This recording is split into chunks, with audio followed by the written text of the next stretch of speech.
Welcome to Sweet Life Beat Life. We hope this video helps. You already have data. Start by selecting the cells you want to affect.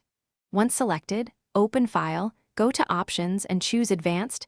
This controls global display settings. If you prefer a global change, turn off Show as Zero in cells that have zero value. Otherwise, plan to use a custom number format for targeted cells. Make sure to note whether zeros are actual values or results of formulas, because that determines the method you'll use next.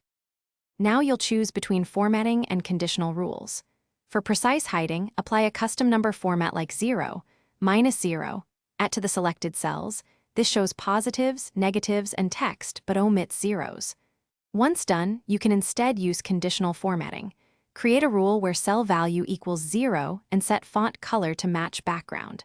Both approaches hide zeros visually. Make sure to test on a sample range so you understand the impact on printing and copying values. Finish by validating results and understanding consequences. Check print preview because hidden zeros may still print depending on settings. If hiding needs to change data, convert formulas using if to return blank instead of 0. If something goes wrong, revert by clearing the custom number format or disabling the conditional formatting rule.